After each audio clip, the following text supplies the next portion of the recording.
Welcome to the All Canadian Reptile Girl with me, Annalise. We're about a week into the shutdown for COVID-19, and it's a little strange. But we're adjusting to the situation. I hope you are all doing well out there and staying healthy. Today we'll be talking about an absolutely incredible snake species that live all over the planet. But you've probably never seen or even heard of one before. I wish I could say that I have one to show you, but I don't. Not many people do. They're not very common in the pet trade. So you'll probably never see one in the wild, and you'll probably never see one in a pet store, but they live all over the world. How does that work? Let's find out.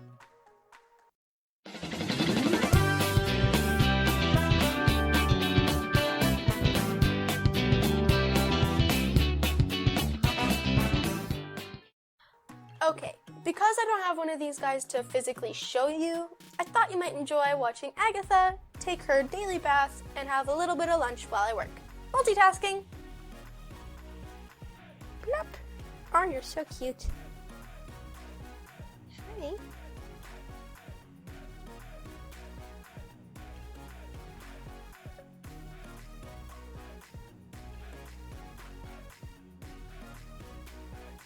As a whole, snakes can be found all over the world, on every continent but Antarctica, and except for Ireland, Iceland, New Zealand, and a few other island nations, in every country in the world.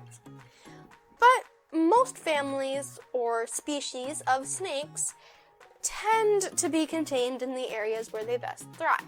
Garter snakes, for example, are common and found all over North America, but you won't find them in the wild in Europe, Africa, or Asia. Same goes for rattlesnakes. Some snakes are introduced into new areas and can thrive, like the reticulated and Burmese pythons in Florida. But they tend to be contained to a limited ecosystem that meets their needs, and they don't become very widespread beyond that. The snakes I will be talking about today don't seem to play by the same rules. You already know the rules, because there aren't any! Well, bath time's over, because Agatha pooped. And when Agatha poops, that means bath time's over. And lunchtime! So, she's going to be having her lunch. Oh, good girl. Oh, good job.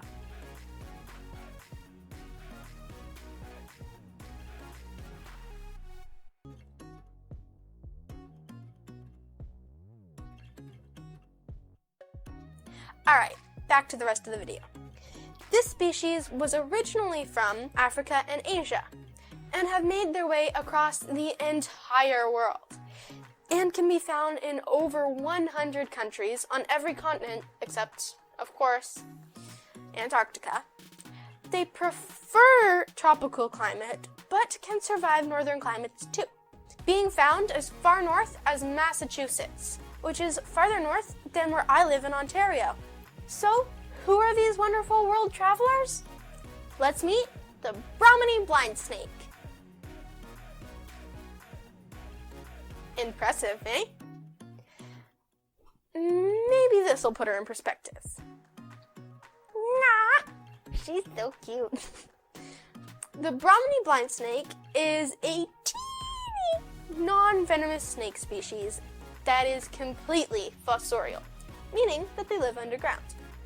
At 2 to 4 inches in length, they are the smallest known snake species, often mistaken for earthworms because, well, they look exactly like earthworms. They have exceptionally keen eyesight and can see the very last line of an optometrist chart upside down in the dark from a mile away. Of course, that's not true. They are called the blind snake for a reason. They're blind. They do have eyes, but aside from being able to register some light intensity, they don't do much, other than make them look so cute.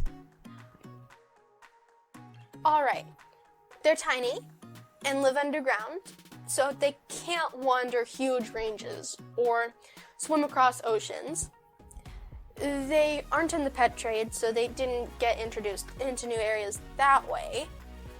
How did these tiny blind snakes manage to make their way all around the world? The clue is in one of their other names, the flowerpot snake. You see, they have migrated the globe using the horticultural trade, hitching a ride in flower pots and clumps of soil around plant roots, exported from their native range. Their tiny size and fossorial nature letting them go undetected. Even if they are found, they are often mistaken for earthworms and left alone.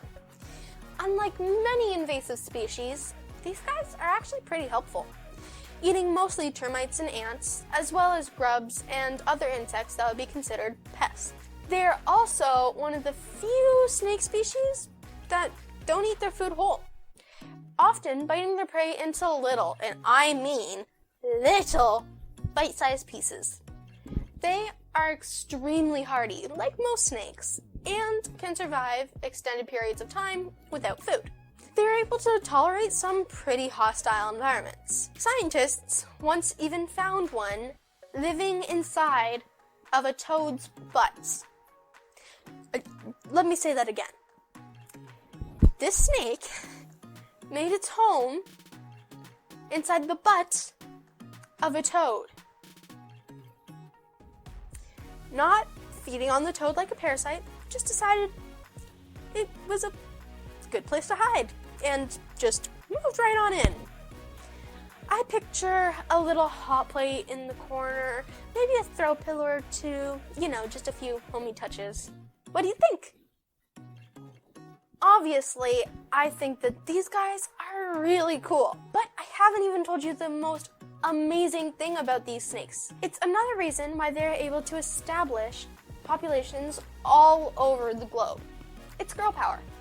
You see, Brahminy blind snakes are parthenogenic, meaning that they don't need to mate to be able to breed. Every single one of these gorgeous little snakes is a female. Once a year, they lay between 4 and 8 eggs, each about the size of a grain of rice, that hatch into 4 to 8 little daughters. Because they don't need to mate, just one snake can establish a population of snakes you will never see. I love these incredible little snakes. They prove that you don't need to be fearsome in size or strength or have big scary teeth to be an incredible survivor.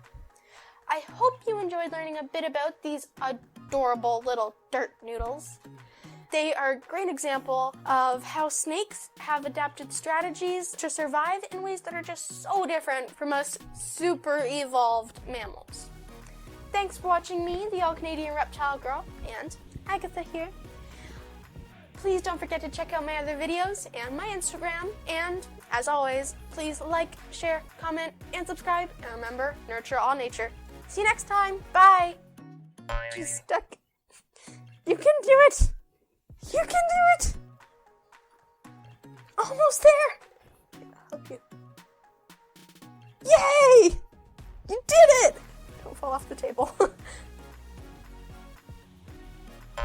They have exceptionally keen eyesight and can see in 20/20 vision.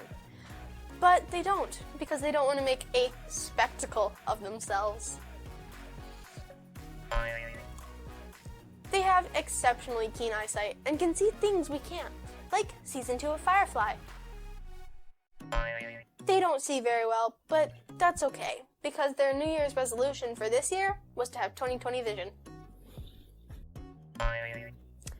Eye puns aren't really puns, they're just optical illusions. I really sclera about you. Get it? I and sclera. You know? Oh, how did it live in a butt of a toad? I need to see the picture. I need to see the picture. I don't understand how it, how did it poop? Did it... Just lived in the toad's butt. How did it get there? How did the toad say, okay, yeah, snake, you're allowed to live in my butt?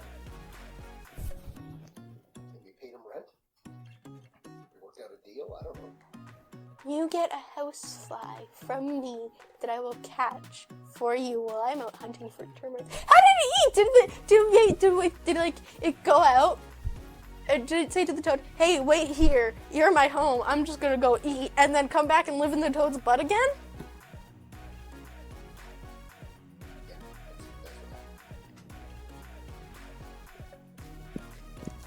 what Unbelievable, Aggie.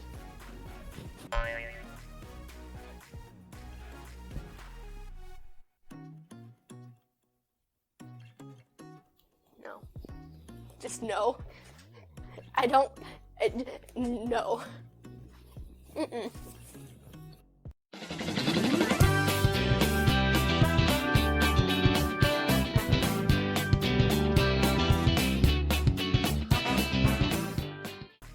Wash your hands.